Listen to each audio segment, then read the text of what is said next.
1, 2, 1, 2, 3, 4. Oh no. Yeah, no worries. At the rate our technical difficulties are going, we should just be called the Poverty Podcast. I mean, we do talk music and football, two things that are not necessarily making us a bunch of money. Oh God, dude, no. Just go. Here's the thing about women. As an alpha male, I can speak on this with authority. Oh God. What? No.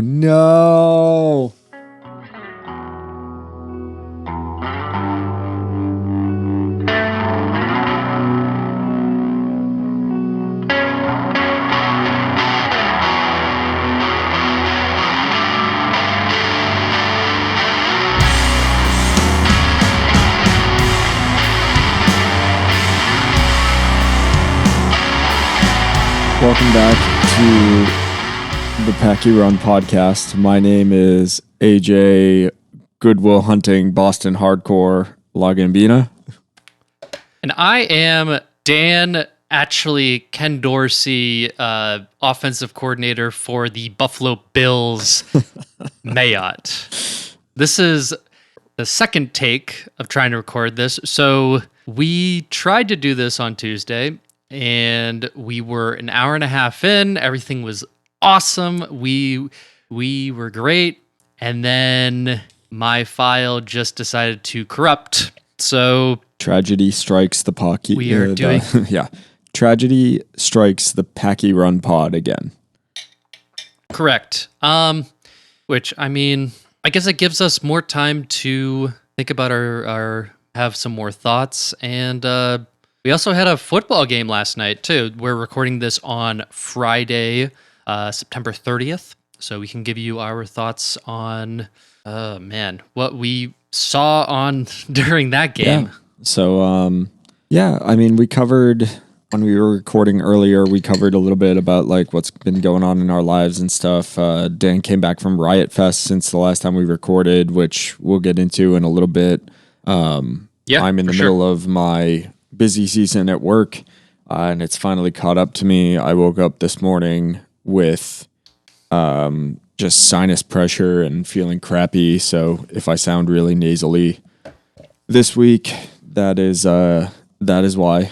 And dude, I've been not feeling that good either. Yeah, and also Tennessee usually, I mean, this time like September heading into October, usually Tennessee is like still summery, and we have definitely experienced some colder nights and stuff. So that weather change is which you don't mind. Yeah, I'm loving the colder weather. I like being in jeans, and I'm wearing a flannel right now. Like, it's nice to put on layers again and feel kind of at home.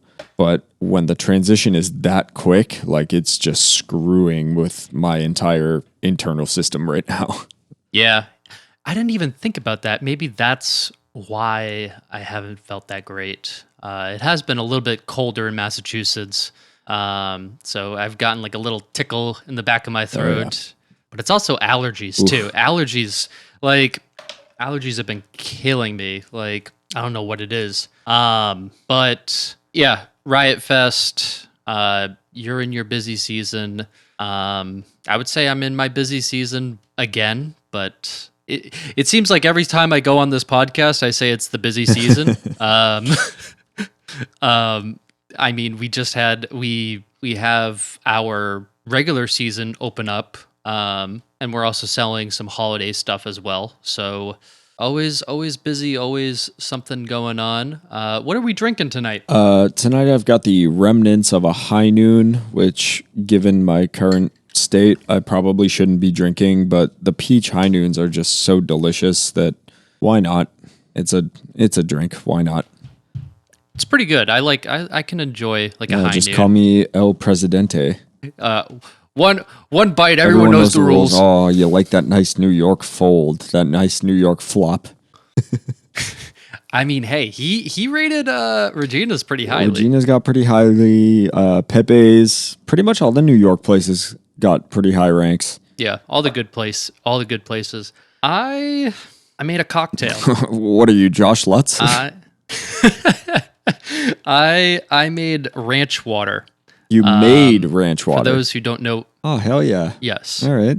So ranch water, it's basically tequila, Toco Chico seltzer. You can't do regular seltzer, so you have to do, it's a very specific seltzer, and just lime. And I had it when I was in Chicago, like 2 weeks ago, and I thought it was great. Like, I was eating some Mexican after Riot Fest, and stopped by the good old Trader Joe's, got a $20 bottle of tequila, and I was like, oh, you know what? That's what I'm gonna do. You love to hear it. Well, yeah. So I'm trying to remember if there's anything super important about this particular segment that we talked about a couple of days ago. I know that you ended up in a Boston bar in Chicago to watch the Pats game while you were out there for Riot Fest, and I did. I still haven't. I was going to find the name of this bar. Didn't end up finding it. Still haven't found it. But if you do search up Boston bar in Chicago, it's usually like the first one to pop up. It's I forgot what neighborhood is in, but anyways, it was probably one of the best football watching experiences I've ever had. Yeah. Like, I usually don't go to a bar to watch a game. I'll be at home, I'll have like a beer or two and make some food, and do whatever around the house while things are going on. But it was kind of different. It was nice to talk to some Massachusetts people from like in a different part of the country. All of them lived there. All of them lived in Chicago, and they're all like very impressed by. I was wearing a Brewski jersey with a Vince Wilfork shirt underneath. A true hometowner. So everyone was stoked, and they were all like super nice. Everyone was talking to me like, it's interesting going to different parts of the country and people. I mean, the Northeast tends to be a little bit colder towards people. So it was different being in the Midwest and watching a Patriots game, and people were really nice. They were cool. I would go back 10 out of 10 times. Yeah, I remember I've had similar experiences going to bars, like in full Patriots gear and stuff. Like, obviously, you were at a Boston bar, like they're like a straight up Patriots bar. So of course it makes sense that people are coming up and talking to you and stuff like that. But it is really funny when you go to these places and you run into the people that are there for the same reason as you, whether or not they're like Boston natives or they just happen to like the Patriots or whatever. Like, it is funny running into those people. It's definitely more fun to run into people like that than it is, like, say, down here in the South, where sometimes, because I don't have cable or anything, like, I'll go and hang out at a bar and, I got the Mac Jones jersey on, I've got the Edelman socks on, I've got, I'm head to toe Patriots, and some people just take that as some sort of invitation to just be like, oh yeah, like, I'm going to go talk to this guy, and, they think that something's going to come out of that, when in reality, the only reason I'm there is so that I can watch the game. It's a little bit. Well, there's also like a perception of like a Patriots fan. Like, no one, like, outside of New England, people hate the Patriots. Oh yeah. And I get it. I can understand it. Like, it's annoying. It's like, although I guess like it's different for the Yankees. Yankees are a global brand. Like, they are, like, when you think, one of the first things you think of like New York, you think of like a Yankees hat. Definitely. Like that NY like symbol. So I guess it's different. I mean, like, there are Yankees fans everywhere. There are Lakers fans everywhere. I mean, those are two of the most popular teams. Same thing with Cowboys. Although I don't hate the Cowboys, I have no reason to. Like, maybe it's because I haven't run into any really obnoxious Cowboys fans. Just based on my experience. But I can understand the Patriots, or some Patriots hate, especially if you are like a Buffalo Bills fan or New York Jets fan or Dolphins fan. We've been whipping your butt for the past 20 years. Yeah, there's an argument to be made there. It is funny how like that, how much that perception of Patriots fans is like taken hold, especially now that I live down here. Like people expect a little bit of that, just like puffing up your chest and stuff and being like, oh yeah, I'm a Patriots fan, 20 years of sustained success or whatever. And Right. I get it. Which I mean, like, honestly, like, it's impressive. It's so fucking it's super impressive, but especially in the past like 3 years, it's a hard reality to reconcile yourself with. Yeah, I saw like a meme earlier. It was like a Facebook post, and it was like our records in like 1989, 1990, and 1991 when we were terrible. God awful. I think 5-11 one year, 2-14 the next year, 1-15 the next year. Like, it was the days when we were picking number one. We weren't even owned by Robert Kraft yet. We were owned by it was the guy who owned Remington at the time, like the shaving company.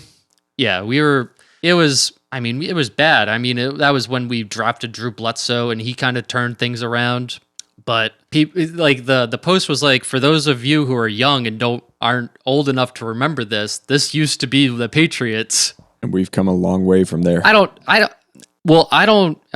think their reasoning for posting that is they think the team is going to go down to that point, and I don't think it's going to go that far down. But I mean, it's the past 2 weeks, if we're being honest, haven't been great. Even with that Pittsburgh win, it's a win, but that's an ugly win. And mostly just to save ourselves from repeating everything that we said in that past, hour and a half that we were recording, I think we can kind of mostly skip over the Steelers win today. I mean, it was an ugly win. There were flashes of good moments, obviously to end a game in a victory formation. We had control of the ball. We got to determine how that game ended. It's been a while since we saw something like that out of this Patriots team. That feels really good. Yeah, I mean, the offense was sluggish. The true player of the game for the Patriots was a former player for us, Gunnar Olszewski, with that muffed punt. He really just kind of sealed the deal for us. So, I mean, I'll take a win. The Pittsburgh Steelers are not a particularly great team. TJ Watt is their entire pass rush, and when he's not playing, it's not great. They cannot get pressure on the quarterback. And Mitch Kissintitties, Mitch Trubisky, he's not a good quarterback. He's a bridge guy. They're waiting. They're getting Kenny Pickett ready. And I think they're getting a lot of the rest of their team ready. And I think that really showed. It wasn't a big, I talked some shit to one of my friends down here. She's a massive Steelers fan. Like, I definitely showed up and talked some shit and whatever, but both of us agreed, like, it is absolutely a bridge year for the Steelers, and the Patriots are still kind of figuring out what they are. So, I mean, some teams it's hard having the same quarterback for 20 years or 15 years of sustained success, and then you have to find that new guy. I mean, Miami hasn't found that guy since Dan Marino, and that was in 1999. And they might have found their guy, but they might have just soiled it. They probably fucked that up completely. We'll get to that. We'll get to that. But let's talk about the Ravens game, because it hurts to do this again. It hurts to do this again. Patriots were in this game. They were in a game, and it was classic late September Patriots, because we've said it on this podcast. People say it in the national media. People say it at home. Like, the Patriots never play their best football in September. Like, it is always a building process, and that's why they have sustained success in the later part of the season. So, but not like this. Not this many turnovers. Yeah. Not this many mistakes. Sure. I mean, that's unforced errors. that's what killed us. It's what killed us in the game in Miami too. But like, hold on, why am I echoing? Am I coming out of your laptop right now? No, you're coming Weird. in here in my headphones. It's one of the weird parts about having I'll check. having this team at the place where they're at right now. They obviously there was a lot of stuff that really kind of like screwed them up as far as the turnovers, and Mac was making just bad decisions. And we talked about it when we were recording earlier. Like, it seems like he is really trying to pull it all together just by himself. He's trying to do too much, and I think that's part of the reason why he ran into so many errors and issues and whatever else. But as far as the team goes, like, it was encouraging for a decent part of this game, like 3/4 of this game against the Raiders. It was, sitting back and thinking like, wow, these guys are in it with one of the teams that has just been constantly ranked pretty high up in the AFC.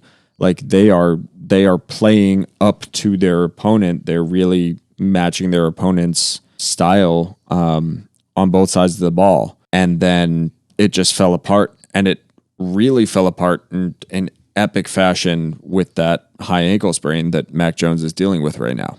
I mean, that's like the icing on the cake. Exactly. Like that, I mean, we had Mac Jones threw 3 picks that game. There was the pick in the back of the end zone, which that was just terrible. That was awful. There was the pick at the end of the game, which sealed it. I mean, sure, like I'll chalk that up. But like that interception in the end zone, you can't make that throw. And Nelson Aguilar with that fumble, he's can't in the do it. doghouse now. Can't do it. He's in the doghouse. Also, like, where's Kendrick Bourne? Yeah, the offense continues to be a little bit of a like question mark here. Everybody talks about it constantly, especially in the national media. It's all of this conversation about, is Matt Patricia, is Joe Judge, what's going on here? Is Mac Jones taking on too many? It's way too much conversation about the whole thing, and I'm trying not to buy into all of that. But the one point, like I said earlier, is I am kind of buying into the fact that Mac Jones looks like a quarterback who is trying desperately to do everything all at once, and that's why we're getting so many screw ups. And nobody wants to say something like this when your quarterback is injured, but like maybe having him sitting on the sidelines for a little bit is actually going to be kind of beneficial. Like, let him watch, and his entire thing when he got drafted was the fact that he has like a really great analytical mind. He can run an offense. Maybe giving him a week or two off to watch what these other players can do and to help him game plan and collaborate with his coaches. Maybe that gets us something. I mean, I hope. And I wonder if he was listening to the media a lot this summer and feels the pressure to be like a lot of second year quarterbacks like Justin Herbert, and feels like he has to be like Patrick Mahomes and some of these other quarterbacks that have had success in their second year. I mean, I hope not. I hope he is just dialed in to with the team. And I wish we ran the ball more. Yeah. Honestly. Like, I wish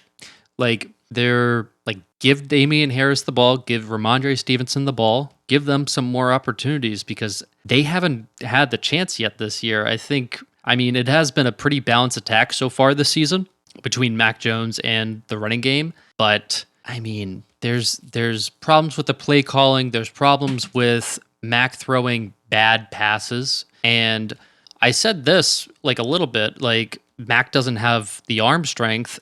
And what I mean by that is he doesn't have a problem pushing the ball down the field. That's not what I'm saying. It's when there's a tight window that you need to fit the ball into, someone like Josh Allen and Patrick Mahomes, they can fit that ball in there. Yeah, no problem. They have that finesse element. Yeah. I seriously hope Belichick didn't screw Mac's career with this whole Joe Judge and Matt Patricia. Yeah. I hope he's healthy. I hope he comes back healthy. Belichick is kind of being cryptic about it, which Shocking. classic Bill Belichick, but yeah, shocking. But I mean, I think when it comes to like a franchise quarterback, I'd rather you just be straight up. Yeah, I get that. And I wish that, we weren't in the position that we are in right now. I wish that there was a little bit more transparency about the coaching during the off season. I wish that Mac wasn't trying to do everything all at once, because I think that we have some pieces in play more than we did a year ago. For sure. I mean, Dante Parker. Devontae Parker. We talked about him.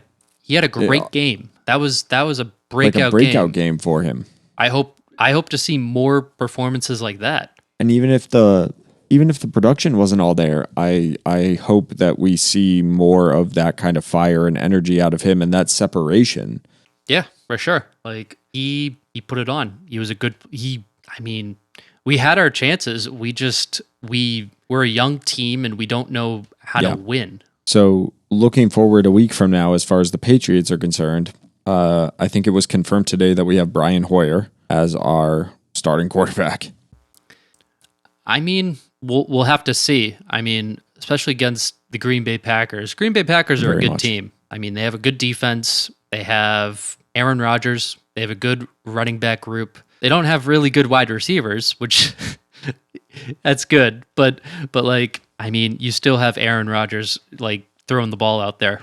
Yeah, so I think I'm trying to stay a little bit optimistic about this coming week. We talked about it a little bit on this past episode that we tried to record. Brian Hoyer has been helpful in a lot of situations, like he is capable of running this offense. And the last time that he got a start was the Patriots game versus Kansas City, where we were hanging in that game and we had no business hanging in that game because that was 2 years ago and we were just objectively not a good NFL team. Cam was out with COVID. There was a lot of question marks. He didn't get the call up until like a day before, 24 or 48 hours before.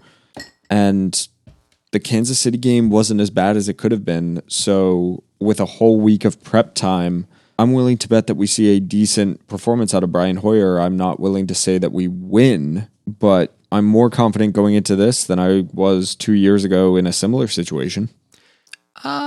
I don't think it's going to be a blowout. I think I think I could see a similar situation to the Ravens game. Definitely. I can see us competing, but in the end, we might not sneak it out. I think that's obviously I want the Patriots to win, but I mean, who knows? Who knows? Who knows? Any given Sunday, anyone can beat anyone. So Packers, I think if I had to put a score to it, I'd probably put like 30-21 Packers. I don't think that's outside of the realm of possibility. I think that the one bright spot of this Patriots team is that the defense, outside of that fourth quarter against the Ravens, like our defense does seem to be starting to put it together. We seem to be getting better and better. And maybe this week we see them really kind of click and we keep this to be like an incredibly low scoring game. That would be my hope. Yeah, for sure.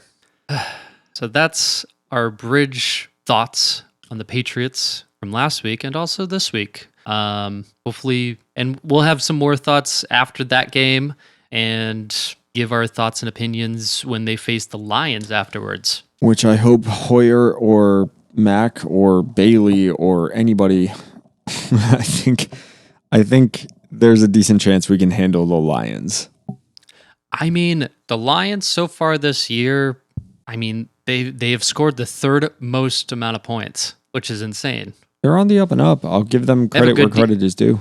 Like Dan Campbell, like for whatever reason, he has a grasp on those guys. Like he knows how to motivate all his like players for whatever reason. So good on him. I like him. I like Dan Campbell, both coach of the Lions and also lead singer of the Wonder Years. Two good Dan Campbells. Well, I think we can't really talk about Mac Jones and his injury without talking about what happened on Monday Night Football or Thursday Night Football this week. Yeah, that was scary. Yeah. I honestly, after that happened, I turned off the game. Like I didn't want to watch it. I just felt I was like, I don't want to watch this anymore. Like this kind of fucking sucks. Yeah, Like for those not in the football circles, Tua Tagovailoa from the Miami Dolphins, last week on Sunday, this past Sunday, he took a pretty nasty hit and was really wobbly and slow to get up and just didn't seem to have his shit together when he got back to the huddle. And there were a lot of people crying out that he was clearly showing signs of a concussion. Miami had a short week this week. They ended up playing on Thursday Night Football. So he got all of 3 days to prepare for that. And in Miami's game this week, ended up getting taken down and hit his head off the turf underneath him. And when his head hit, it hit hard. He had what they call fencing fingers. yes, that's from what they were talking about. It's a brain defense that if you're experiencing head trauma, your body goes into like that state of like awkward, like it's a defense mechanism. Yeah, so he was basically lying on the ground with his fingers like weirdly stretched, like ways that fingers should not be stretched out. And basically everybody who covers the NFL was sitting back and going, why was this guy in the game in the first place? So apparently he was misdiagnosed from what I've been hearing. Like Tua was like, "Oh, it's a back injury," and like I did something to my ankle. Like they said they checked for a concussion and they cleared him. I mean, if he probably got a concussion, he 100% got a concussion on Sunday. There is no way he should have played last night. Absolutely fucking not. I hate it.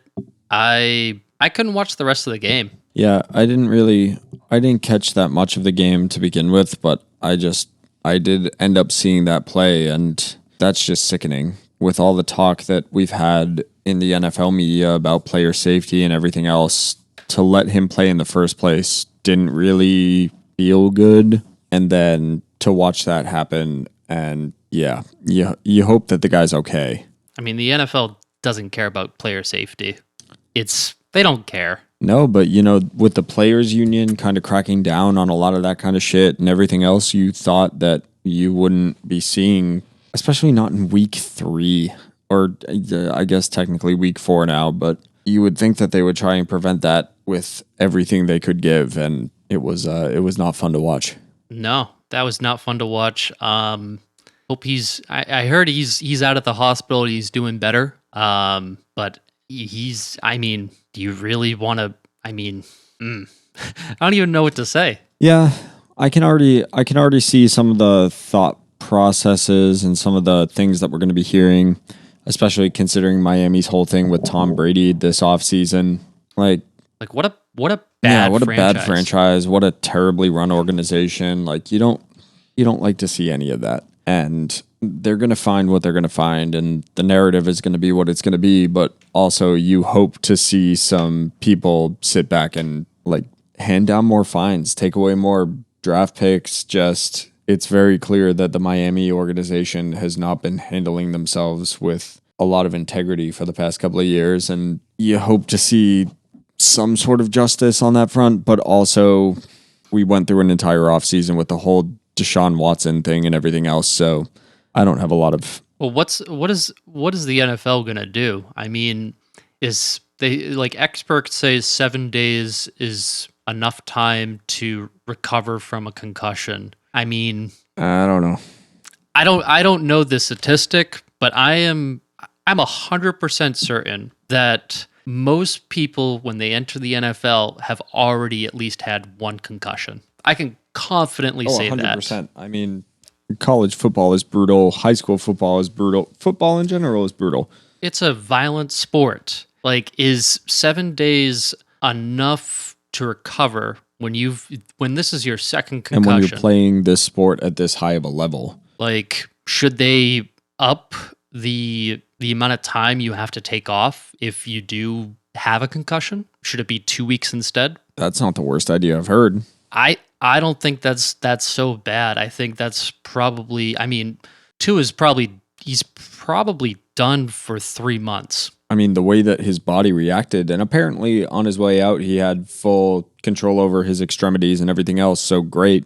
But that's not, they were already playing with fire, having him out there as a starter in the first place. Is it really worth putting him back in too soon?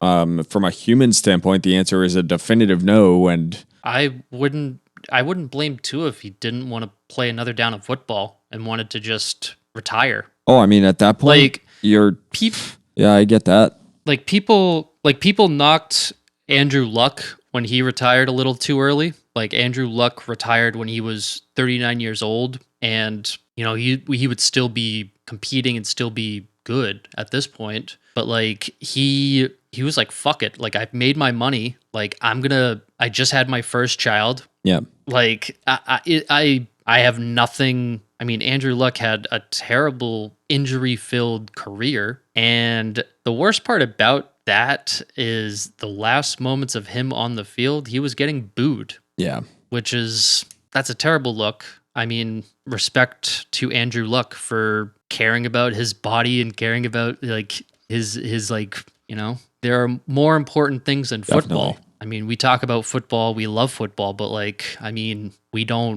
if someone's injured, we don't want them. We want what's best for them. So just pitiful look by the Miami Dolphins organization. Not a great. And the NFL. The NFL in general. And for the Players Association turned around. They were like, oh, well, it'll probably be, a 2 to 3 week investigation. 2 to 3 weeks for what? How long does it take? I mean, they'll probably have to talk to all the Miami Dolphins doctors. I mean, I was watching, there's a really good documentary series that Vice put together called like The Dark Side of Football.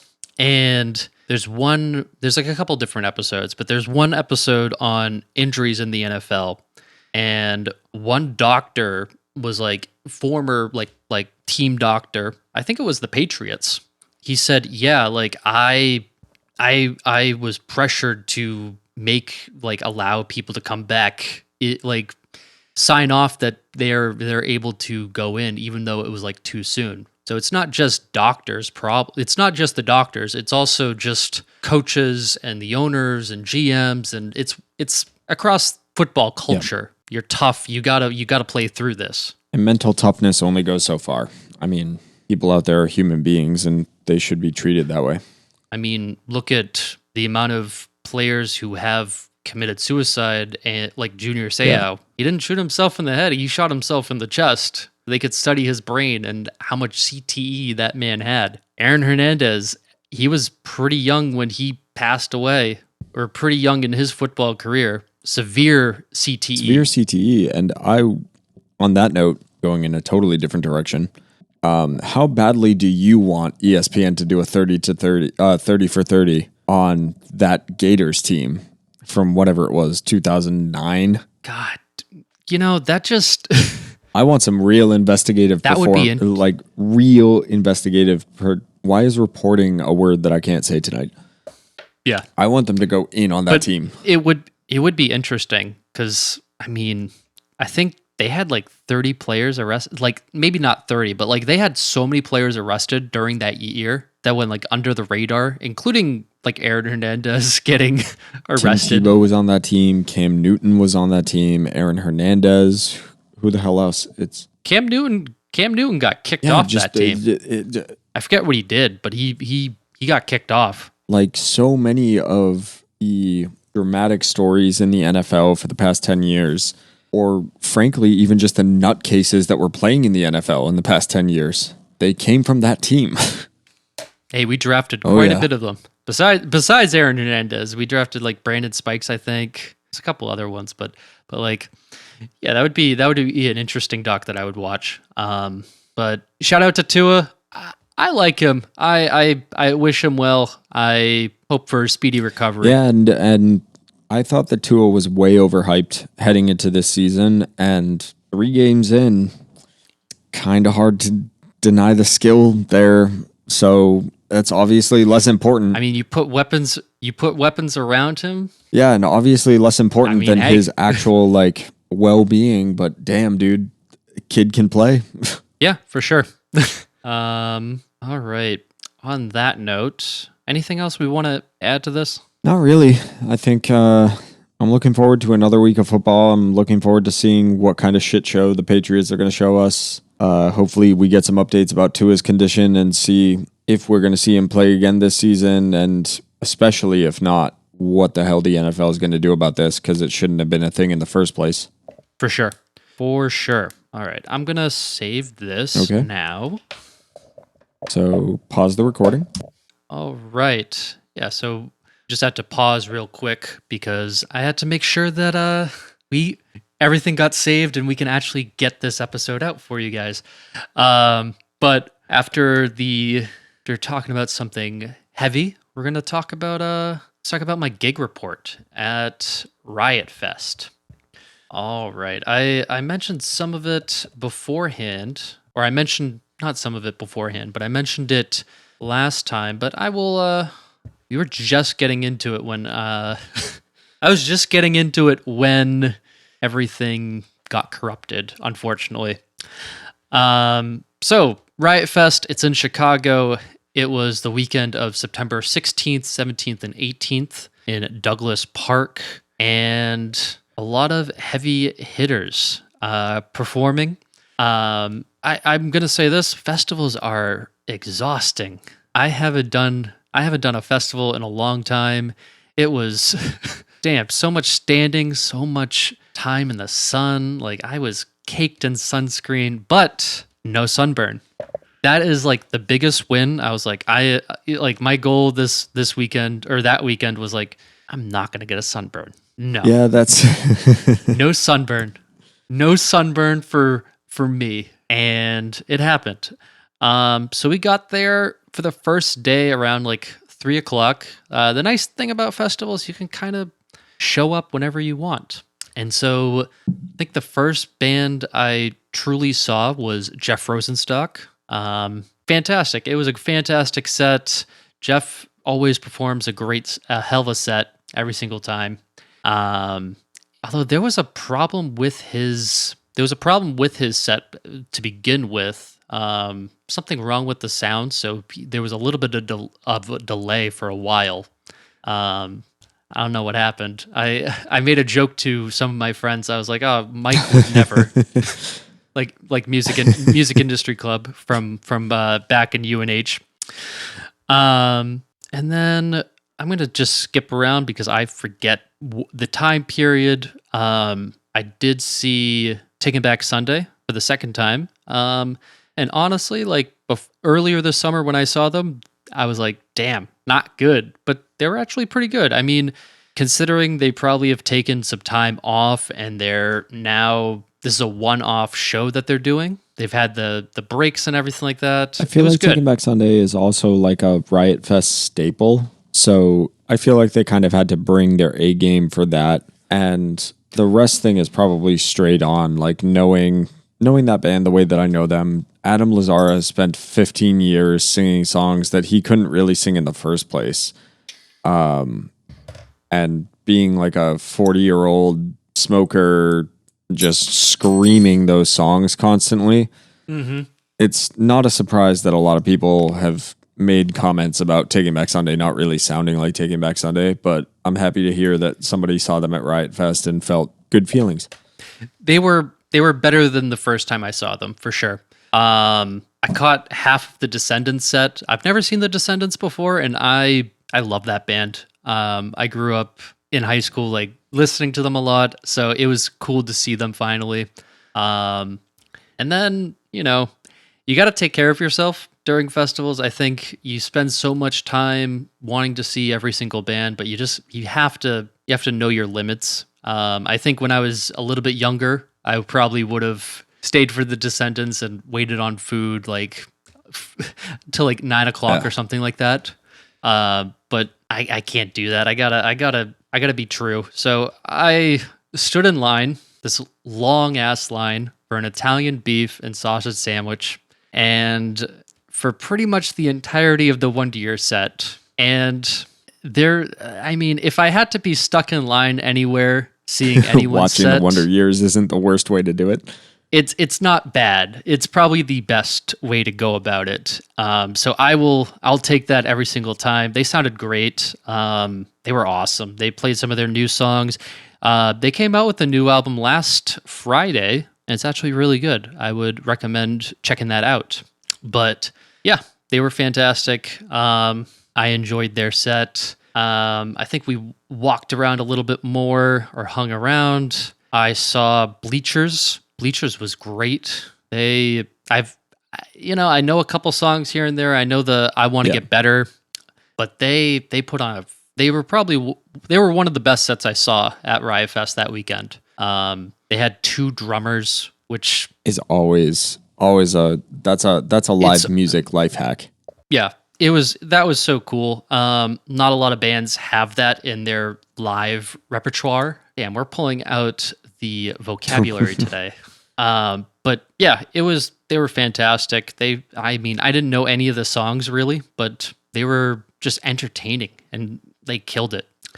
Then the big headliner for Friday was My Chemical Romance. And I've never seen My Chem before. This was my one chance to do it since they've come back. And they were great. However, the crowd was bad. And let me explain that. Like, so I like bands, but man, there are some fans of bands that I just don't like. Yeah. And like, I get it. They basically broke up 10 years ago. This is their first time back.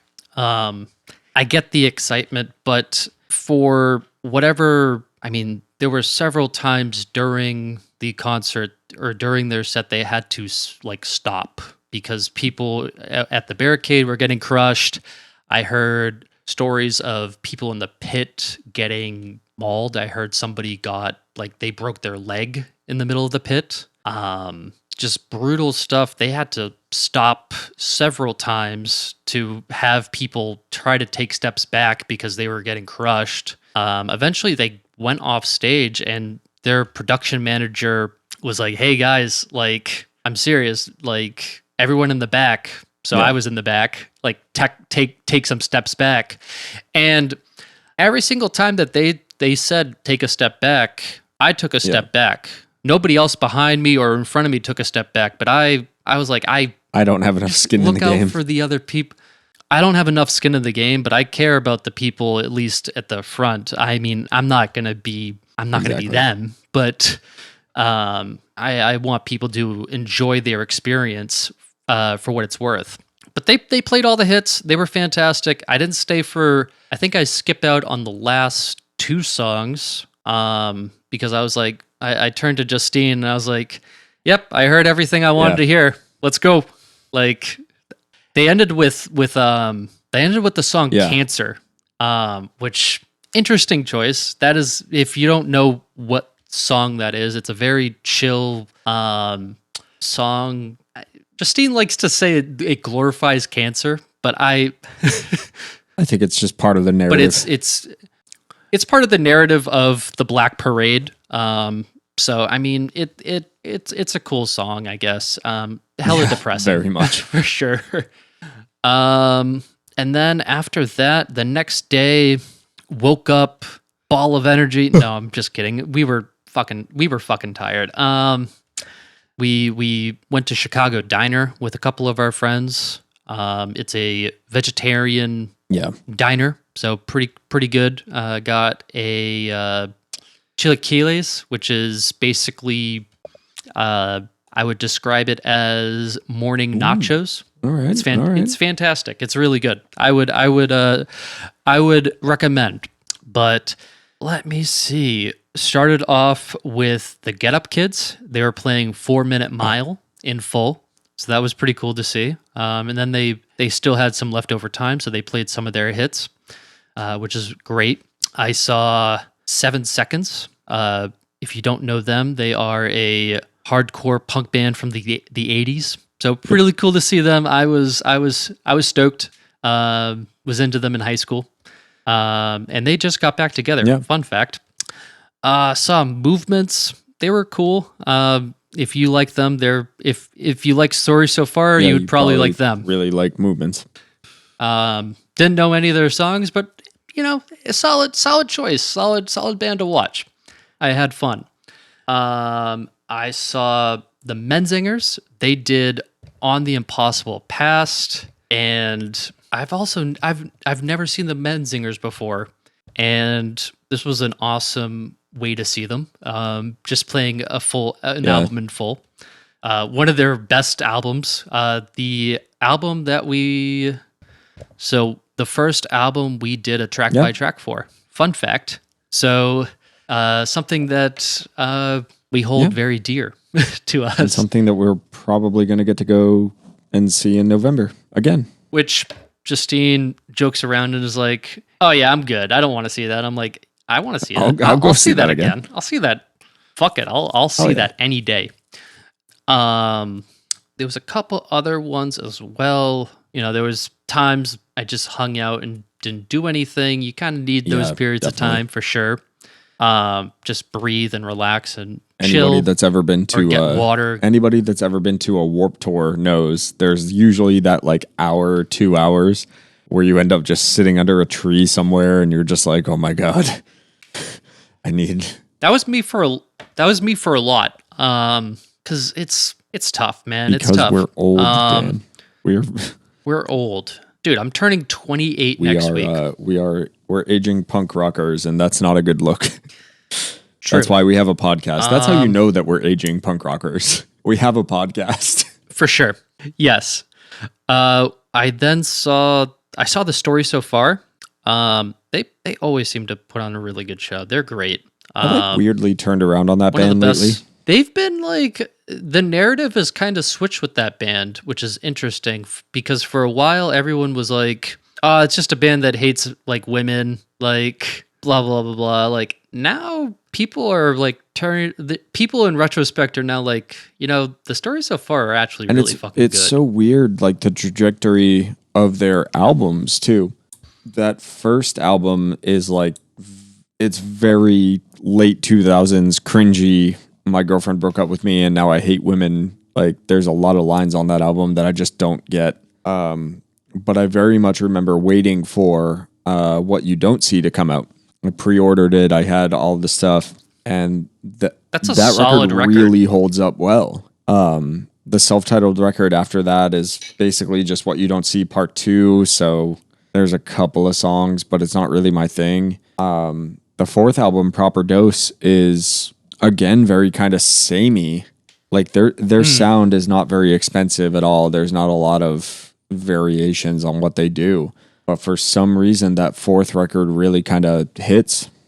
Yeah, I think at this point they've entered that. They're starting to enter that legacy pop punk band. They're like they're entering it. Yeah, I see them doing a lot of what a Lost for Words does. Although A Lost for Words, as much as me and you love A Lost for Words were never as big as The Story So Far. Which is funny because A Lost for Words took them out on their first tour. Like A Lost for Words is one of the reasons why The Story So Far exists. But I think The Story So Far kind of takes what A Lost for Words is to the next level, like on a national level.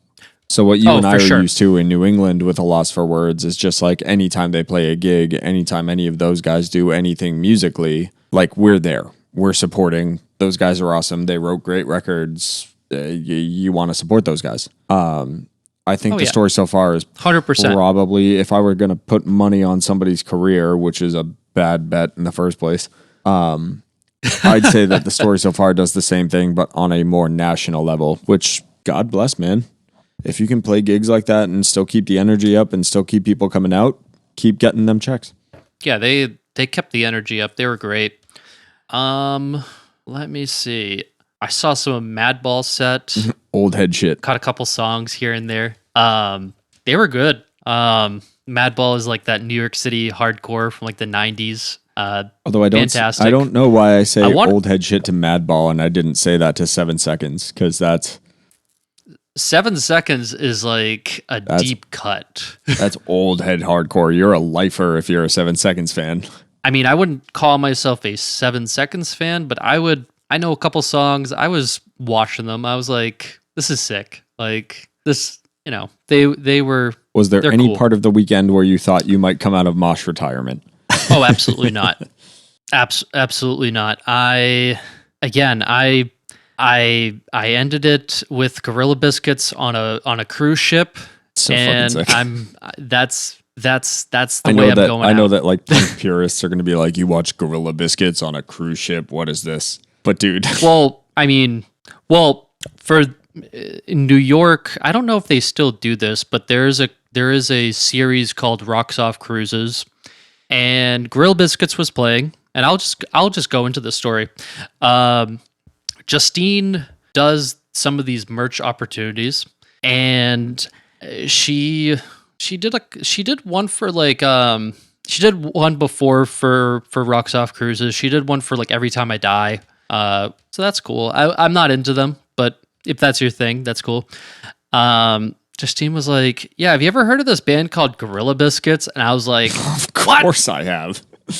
Yeah, of course I have. And she's like, so they want me to sell merch for them. And I'm like, Do it. yeah, can you give me the hookup? And she was like, sure. So like I did this, and like I was stage diving, I was crowd surfing. I had the time of my life. Justine sold out of every Gorilla Biscuits shirt. Siv, the lead singer of Gorilla Biscuits, really nice guy. He was like he like settled with her afterwards and gave her like an extra like $100. Good dude. Backed hard. Good dude. He was super nice. He had like I remember during that show, he had his daughter play. She's like this 10-year-old, like young. She sang the vocals for like Guilty of Being White by like Minor Threat, or it's like some Minor Threat song. So that was really fucking sick. So cool. Anyways, back to Riot Fest excursions. I wish I saw Bad Religion, but I just, you have to take care of yourself. You gotta eat, drink some water. You gotta make sacrifices at these things. Yeah, you gotta make sacrifices. And to be honest, I have never been that big of a Bad Religion fan, but I was like, you know what, maybe this is the time I will become a Bad Religion fan. Not so much. It escapes me. I saw some of Sunny Day Real Estate's so cool. set. So fucking cool. I don't really know them that well, but the songs that I did see them play. They were off of their like it was off of Diary, so that was really cool to see. I was like, oh fuck, I know bless this my song. little emo Like, heart. I was like, hell yeah, Twinkle like, Daddies before they're not Twinkle playing Daddies was a deep- thing. They're not playing deep cuts. They're playing like the good stuff. And then the big head. So Justine went and saw Yellow Card. Yellow Card did Ocean Avenue in full, That's sick. which respect. I only know Ocean Avenue, the song. I don't know the album. So I saw the other headliner, which was the Misfits performing Walk Among Us. The original And lineup, right? With Jerry Only and Glenn Danzig. Glenn Danzig.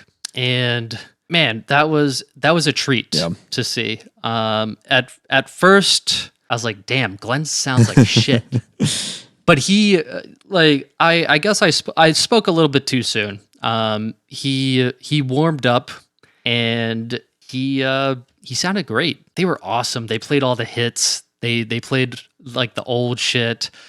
I remember at one point somebody like, I was like standing in the way back because I always do that. But somebody was like, play Saturday Night. And I'm like they're never gonna play that shit. Like, are you fucking kidding me? Saturday Night is a great song, but But it's not happening. that's Michael Graves' Yeah. Misfits, motherfucker. Do you really think Glenn Danzig, one of the biggest egomaniacs in punk music, is going to play something from that like another singer sang and wrote. Fuck that shit. No, he's gonna play. He's gonna play When Eagles Dare and Hybrid Moments and Last Caress and fucking.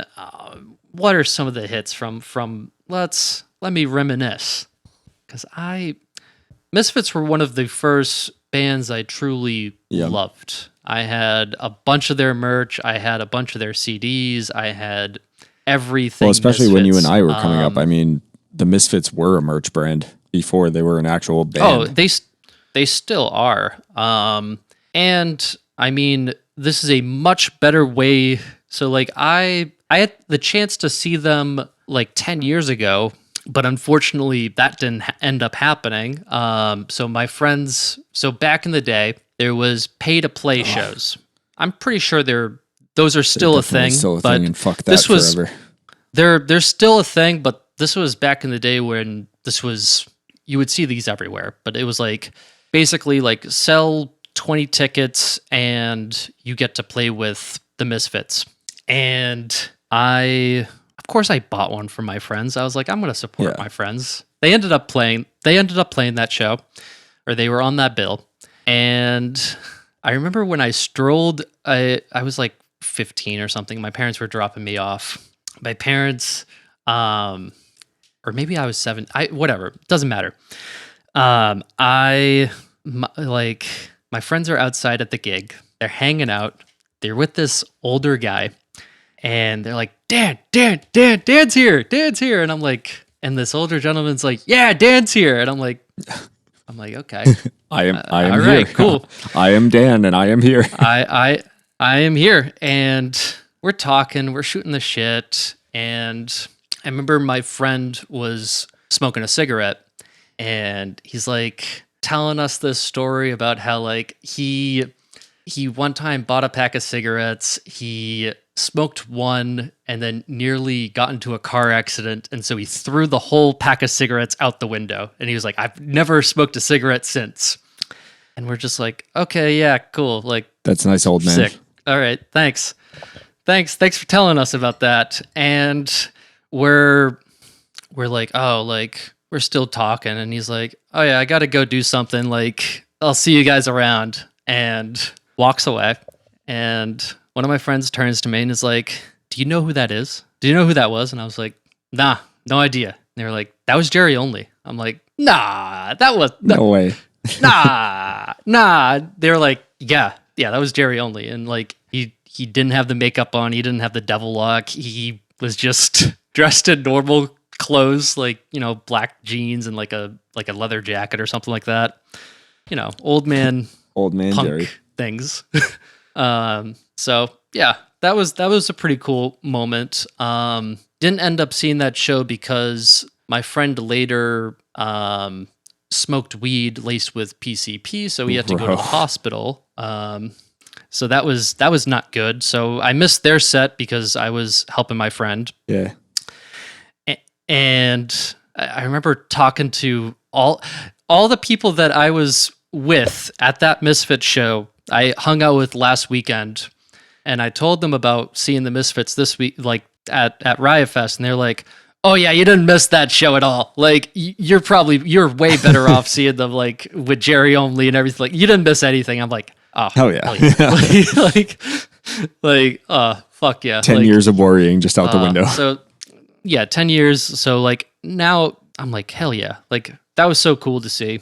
I'll never forget that. So that pretty much closed out Saturday. And then Sunday, to be honest, we spent a lot of time at the bar watching the Patriots game. We slowly made our way over. We were like, we don't really care about anyone this day, like, but let's go because we did this. Like, even though I bought my ticket secondhand and it wasn't the original face value, let's still go. And I caught 3 bands total, which I'm okay with. The 3 bands were solid. I saw the Main, which are Justine's favorite band, or one of her favorite bands. So cool. Like they always put on a good show. They were fun. I saw Action Bronson. That's actually kind of cool. Rap shows are always kind of sick. I like it. I like Action Bronson a lot. I like his flow, and I like his beats. Like they're super jazzy and Yeah. like funky. They're different. Like they do have bass, but they're not like, I feel like some rap beats are just all entirely low end. bass. Yeah. Entirely low end. There's like flutes, and like there's like influence of like jazz and different funk elements. Like I like Action Bronson a lot. And I think he has a couple really funny lines as well. And then I saw Ice Cube. That's kind of fucking sick. And Ice Cube was sick. He played some of the NWA stuff. He also played some of his hits as well. I'm all right with that. I did leave before Good Day, but like I'm okay with that. That is a good song, but like I was like, damn, NWA? Like I love NWA. So overall, he also played No Vaseline. oh really?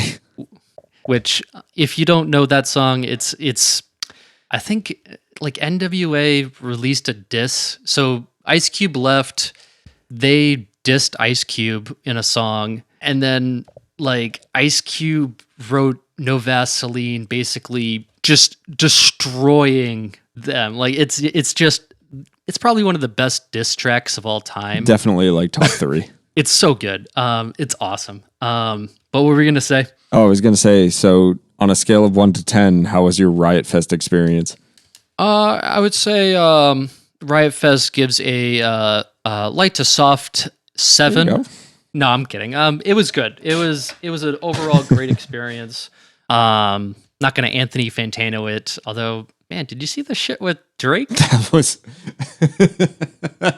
I give your existence a 1. I'm surprised that that's not like a more. People forgot about that like 2 days later. I'm surprised that our entire friend group wasn't making that a meme from the get-go. Oh, That's man. so fucking funny. Speaking of that, I loved his video.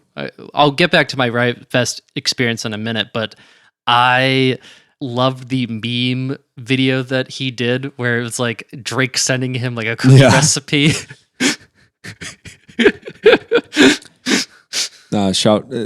Shout out to the Melon. Yeah, like I got that to meet was him awesome. a couple of times when we were living in Connecticut. Genuinely nice dude, and like I get it. Some of his videos on YouTube come across as really pretentious and stuff, but he does really just seem to be like, this is my opinion. And Yeah, I for sure. like a guy like that, and I like a guy that can laugh at himself like that. Because oh my god, do you remember the meme review? Josh and I were obsessed. Those videos were just legendary.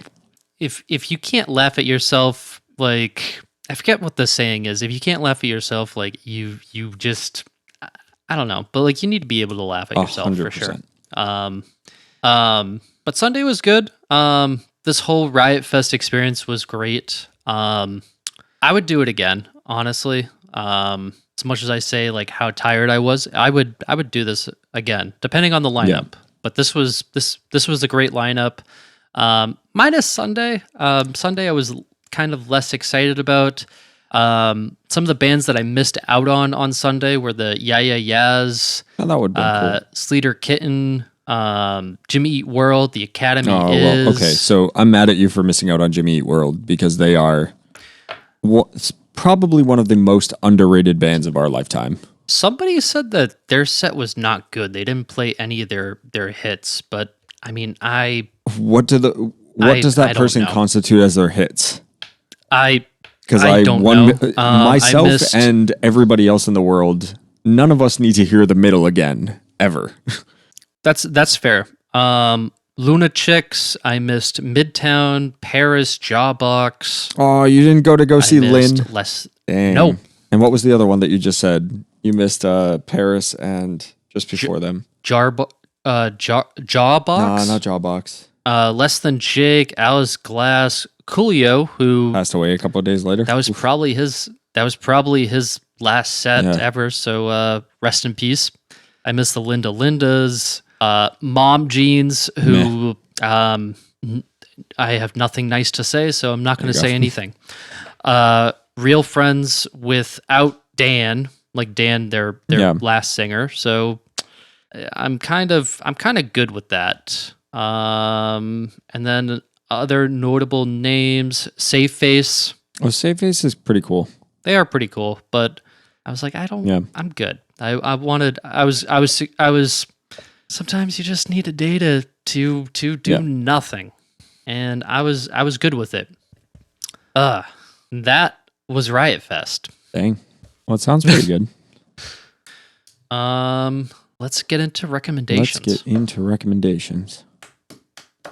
I guess my recommendation is the Wonder Years' new record. The Hum Goes On Forever. I've listened to it a couple times so far, and it's really good. Solid work from the boys. That's it. That's all I got. My recommendation this week is the new album from... Where the hell did it go? I had it saved for this exact moment. Oh, there we go. Bless you. There we go. Bless you. My recommendation is the album New Lords by the band Mind Force. Really good metallic hardcore. It just came out on Triple B Records. Shout out Boston. Just riff heavy, really, really good. I mean, it's hardcore. It sounds like hardcore, but some of the lead guitar parts and everything else on this album are just so like thrashy, like old Metallica, Megadeth, Big Four kind of metal. Ooh. Yeah, it is a very, very good album. Sounds like you're describing Power Trip. Less thrashy than Power Trip. More traditional hardcore than Power Trip was. Power Trip was more metal than hardcore. This is more hardcore than metal, but I would have loved... Oh, God. If Riley was still... that band. If Riley was still around, I would have loved to see these two bands on a bill next to each other. For sure. Rest in peace, Riley. If anybody's got the hookup or a link for one of those Riley Gale memorial t-shirts that people were wearing at... Was it Sound and Fury? That sounds right. I know it wasn't Furnace Fest. That was too soon. It might have been Sound and Fury. What was the one that Pity Sex got together for? Was that Sound and Fury? I think that was Sound and Fury. Yeah, because it was Pity Sex and Super Heaven both came together for reunion gigs at that one, and there were a lot of people wearing Riley kind of commemorative shirts. If anybody has a link for one of those, or if they happen to have a spare in a size medium, rest in power, Riley Gale. What a cool dude. Yeah, for sure. And Power Trip fucking rips. So that's a secondary recommendation. Go listen to Swing of the Axe. Great song. Suffer No Fool, dude. Oh, Suffer No Fool is what a fucking ripper. Oh man, it's probably one of the best bands I saw from like Anchors Up or play Anchors Up. Like that was for sure. That was sick to see. But that is the end of this episode. After take 2. Sometimes you gotta do it again. We're doing it live, fucking damn it. Thing sucks. All right. Like and subscribe to this little podcast. Like us on social media. Follow us on Twitter and Instagram. Packy Run Pod. And we'll see if either of us can start pulling together some time. Maybe you'll see a TikTok or a Facebook or something else pop up to continue to promote. But the best way to promote a podcast is face-to-face, so tell a person about us. Yeah, for sure. That is episode number 66 in the books. We're happy you listened. Bye.